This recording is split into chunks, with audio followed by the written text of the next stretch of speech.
जय जय राम हा मंत्र आपल्या हृदयामध्ये घट्ट धरा. योग्य वेळी तुम्हाला सद्गुरू भेटतील. त्या मंत्रानेच त्या ताकद एवढी आहे की तुम्हाला बरोबर त्या ठिकाणी नेतील. जर तुम्ही चांगले आहात म्हणून तुम्हाला या गुरुकुलामध्ये येता आलं. अजून लोक आले का कोणी? नाही आले. काहीतरी तुमची पूर्वपुण्य आहे, काहीतरी तुमच्या आई वडिलांची कृपा आहे, काहीतरी तुमच्या सद्गुरूंचा त्यांच्यावर आशीर्वाद आहे. आई वडिलांचा तुमच्यावर सगळ्यांवरती वरदास्त आहे, त्यांचा आशीर्वाद आहे. म्हणून तुम्ही या चांगल्या गुरुकुलामध्ये आला आणि आज तुम्ही व्यावहारिक शिक्षणाबरोबर सुद्धा आणि इतर सगळे शिक्षण जे आपल्या देशकालाला आज गरजेचं आहे ते तुम्ही घेणार आहात आणि निश्चितपणाने तुम्ही उत्तम पुरुष होणार आहात.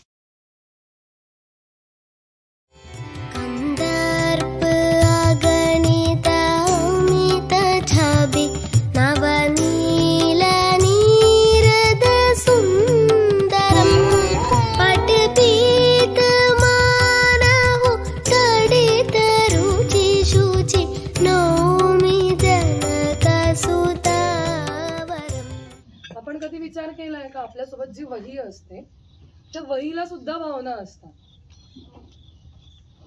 आपण असं जर विचार केला तर आपल्याला कळू शकेल की अरे वहीचं पान नाही फाडलं पाहिजे. माझे केस कोणी ओढले तर मला दुखतं ना, तसं वहीचं पान फाडल्यानंतर वहीला सुद्धा दुखू शकतं. माझ्यावरती कोणी रेघोट्या ओढल्या किंवा मला खरचटलं तर मला दुखतं. तसं कधी काम नसताना आपल्या रेघोट्या मारणं चालू असतं वहीवर. त्या वहीला सुद्धा दुःख होत असेल ना. म्हणजे कधी कळेल आपल्याला? जेव्हा आपण त्या वहीशी बोलायला सुरुवात करू तेव्हाच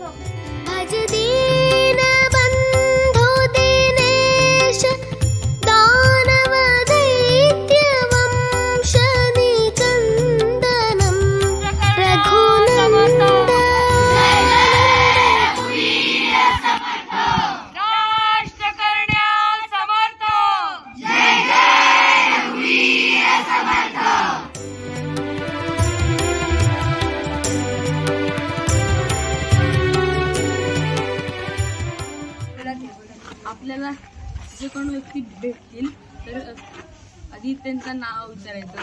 तुम्ही इथं किती वर्षांपासून काम करता? तशी सर्वसाधारण सगळ्या सारख्याच आहेत. महाराष्ट्री जास्त आम्ही ठेवतच नाही. सगळ्यांना परवडेल अशीच ठेवतो. कमी जाते असं नाही, सगळेच जातात.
किल्ला श्री क्षेत्र सज्जनगड असं नामरूपाला आलेला आहे. कारण या ठिकाणी समर्थ रामदास स्वामी येऊन गेले 400 वर्षापूर्वी त्यांची समाधी आहे. आणि आपण आता ज्या ठिकाणी बसलेलो आहोत ते आहे अंगलाई देवी मंदिर. समर्थ रामदास स्वामींची थोडक्यामध्ये माहिती सांगायची तर त्यांचा जन्म जांब या गावी झाला, मराठवाड्यामध्ये घनसावंगीच्या जवळ आहे जांब, तिथे त्यांचा जन्म झाला. नंतर त्यांनी जी तपसाधना केली ती नाशिकच्या जवळ टाकळी नावाचं गाव आहे, तिथे त्यांनी तपसाधना केली आणि त्याच्यानंतर पूर्ण भारतभर भ्रमण केलं. जवळजवळ 1100 मठ बांधले त्यांनी पूर्ण भारतामध्ये आणि प्रत्येक ठिकाणी मारुती स्थापन केला. त्यांच्या मठांची रचनाच अशी असायची की एका बाजूला मारुतीचं मंदिर आणि त्याच्या मागच्या बाजूला व्यायामशाळा. त्या काळामध्ये परकीय अत्याचार भरपूर होत होते आपल्या सगळ्यांवरती, तर इथली जनता जी आहे ती भयभीत झालेली होती आणि त्या भयभीत जनतेला म्हणजे घाबरलेली असायची, तर ती घाबरलेल्या जनतेला एक आत्मविश्वास देण्यासाठी त्यांनी मनाचे श्लोक, दासबोध वगैरे असे ग्रंथ लिहिले. त्याच्यातनं त्यांना उद्बोधन केलं की आपण जर एकत्र संघटित होण्याचं जे कार्य करण्याचं जे कार्य आहे ना ते रामदास स्वामींनी त्या काळामध्ये केलं. आणि मग ते 12 वर्ष पूर्ण ते 1100 मठ बांधून ते जेव्हा परत महाराष्ट्रात आले साधारणपणे इसवी सन 1644 ते 45 दरम्यान, म्हणजे जवळजवळ 400 वर्ष झाली. त्या दरम्यान ते परत आले आणि त्या वेळामध्ये पहिले आले ते महाबळेश्वरला आले. महाबळेश्वर माहिती, महाबळेश्वरला आले. तिथे एक रामदास स्वामींचा मठ आहे, मारुतीचं मंदिर आहे, तिथे आले आणि मग तिथून मग शिवथरगड असं करत करत बऱ्याच ठिकाणी त्यांचे आहेत. चाफळ म्हणून एक इथूनच 60 किलोमीटर वरती, साताऱ्यापासून 60 किलोमीटर वरती चाफळ म्हणून गाव आहे, तिथे ते आले आणि तिथे पण एक सगळ्यांचंच रक्षण करताय, म्हणजे त्याचं काही वेगळं सांगायला नको, पण ह्याला म्हणतात तसं. आणि हा कोणाला सहसा दिसत नाही, पण हे असं जे मला माहिती आहे ते मी सरांना सांगितलं. ठीक आहे, चला पुढे जायचं.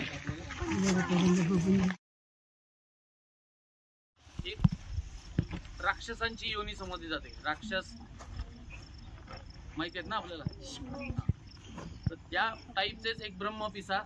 तर एक दिवस सगळ्या शिष्यांची परीक्षा घ्यावी.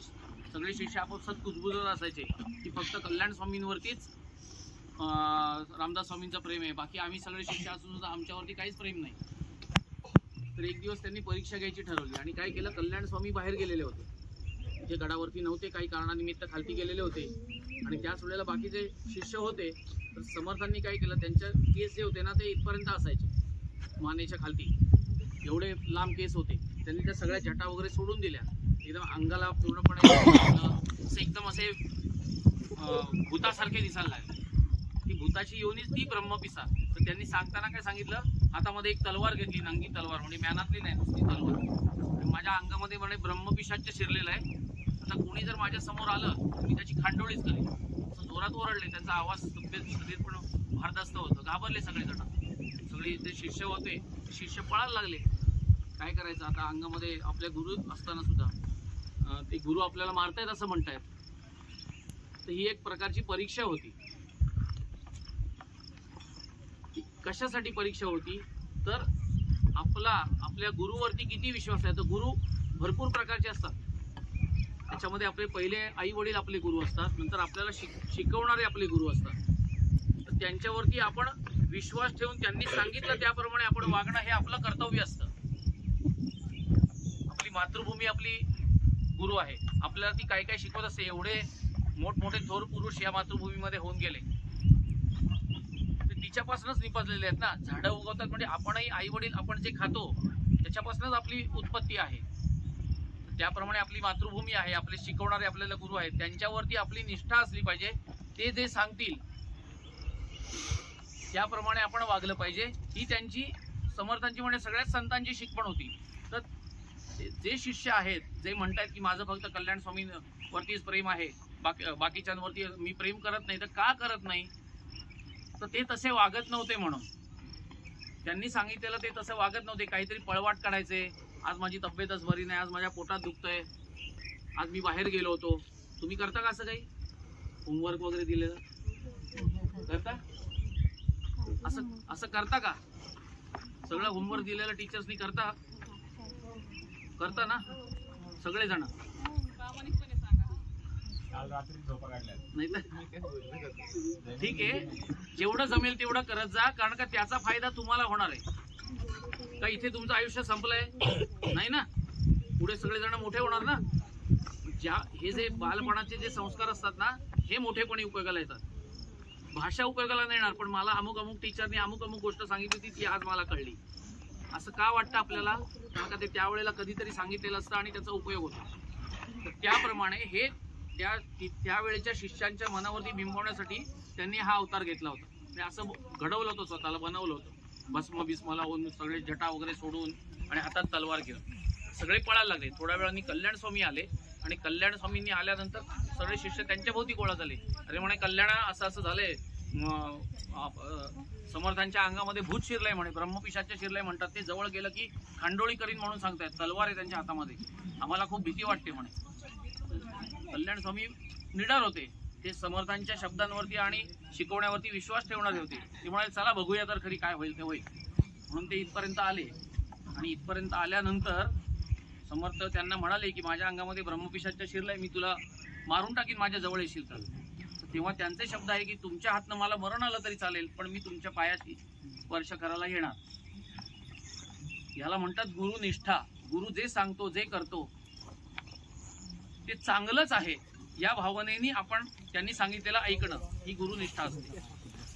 आणि मग गुरु भरपूर जण, माझ्या आईने सांगितलेलं मी ऐकतो का, माझ्या वडिलांनी सांगितलेलं मी ऐकतो का, ते चांगल्याच भावनेने सांगत असतात, जेणेकरून तुमचं भविष्य उज्ज्वल व्हावं. तर अशी ही गुरुनिष्ठा आपल्याला या ठिकाणी, त्याचं हे स्मारक आहे ब्रह्मपिशाच स्मारक. इथे मागे मी जे सांगितलेलं आहे तेच त्यांनी तिथे लिहिलेलं आहे. तर असं हे स्मारक आहे. आणि आता आपण पुढे जे जाणार आहोत, ती समर्थांची रामदास स्वामींची समाधी आहे. खालती समाधी आणि त्याच्यावरती रामाचं मंदिर आहे, राम लक्ष्मण सीता आणि मारुती. आणि त्याच्या बाजूलाच एक समर्थांची मूर्ती आहे, पण ती समर्थांनी देह ठेवला 1682ला, त्याच्यानंतर त्यांच्या शिष्यांनी ठेवलेली मूर्ती आहे. ती त्या रामपंचायतांमध्ये नाही, ज्याची पूजा स्वतः समर्थांनी रामदास स्वामींनी केलेली होती. ते तिथे आपल्याला बघायला मिळेल. वरती रामपंचायत आणि खालती रामदास स्वामींची समाधी. तर आपण तिथे जाऊ.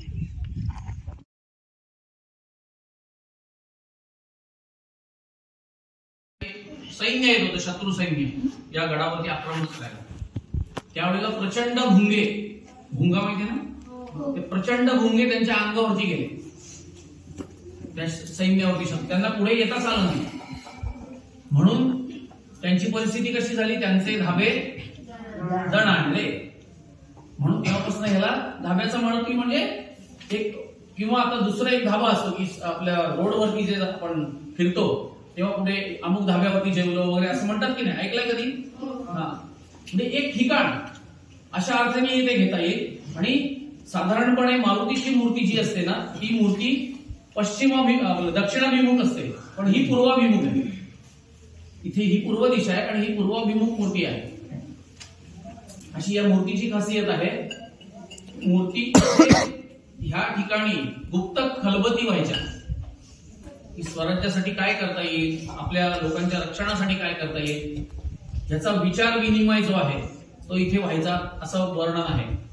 तर असा हा मारुती, हे जे आता दृश्य दिसतंय मारुतीच्या, तुम्ही ज्या गाभाऱ्यात याच्यामध्ये बसलेल्या सभा मंडपात, ते एवढं मोठं नव्हतं पूर्वी. आता काही 5-6 वर्षापूर्वी याचा जीर्णोद्धार झालाय आणि थोडं मोठं केलंय. मुख्य मंदिर एवढंच होतं आणि याच्या पुढे थोडंसं फक्त सभागृह होतं. आता हे मंदिर खूप मोठं केलंय. हे जे आहे हे जुनं कन्स्ट्रक्शन आहे 400 वर्षापूर्वी. आणि आता आपण जे बसलेलो आहोत किंवा मी जो उभा आहे तिकडे पण, ते सगळं नवीन आहे, पण हे जुनं आहे. तसं हा धाब्याचा मारुती आहे. आणि हा आपल्याला आशीर्वाद सतत देत असतो असं म्हटलं जातं. म्हणून इथे ती गुप्त बैठकी व्हायच्या की आपल्या कार्यासाठी आपल्याला तो सतत आशीर्वाद देतो, असं त्याच्या पाठीमागे भावना आहे. आता आपण इथे काय करूया, भीमरूपी म्हणूया. नंतर मगासारखं एकेकानी प्रदक्षिणा घालायची, बाहेर पडायचं आणि नंतर मग ह्या मंदिराला सुद्धा असं वळून जायचं. आणि मागे एक धरण आहे परळी गावामध्ये, उरमोडी नदीवरचं धरण आहे ते, बरोबर आहे. तर ते धरणाचा वरचा व्ह्यू जो आहे तो तुम्हाला बघता येईल. तिथूनच आपल्याला परत समाधी मंदिराच्या परिसरामध्ये जायचं. लक्षात आलं? नेत्रांनी साऱ्या ज्वाळा पृथ्वी काठिया बळे उच्चते मुरले माथा किरीटी.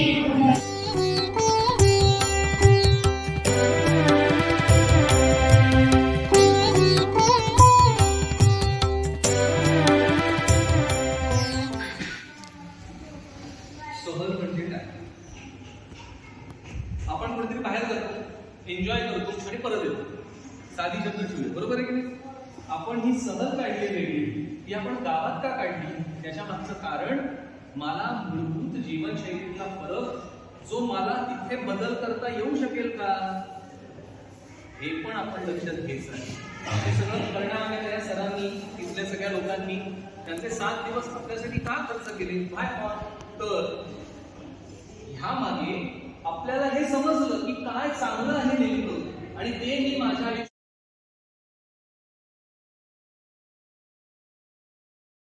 असं लावतो. मग त्यामुळे कार्यकर्त्यांनी आम्हाला सांगितलेलं की तुम्ही समर्थांचा फोटो लावा, म्हणून मी तो समर्थांचा फोटो लावलाय. आज पहिल्या पानावर मातृभूमी परिचय शिबिराचे नाव, कालावधी म्हणजे किती ते किती तारखेपर्यंत शिबिर, तालुका, जिल्हा, इयत्ता, नंतर त्या जिथं जाणार आहे परळीचा नकाशा, नंतर सहभागी शिबिराचे सिरमुकुट कुंडल तिलक चारु उदारंग विभूषणम्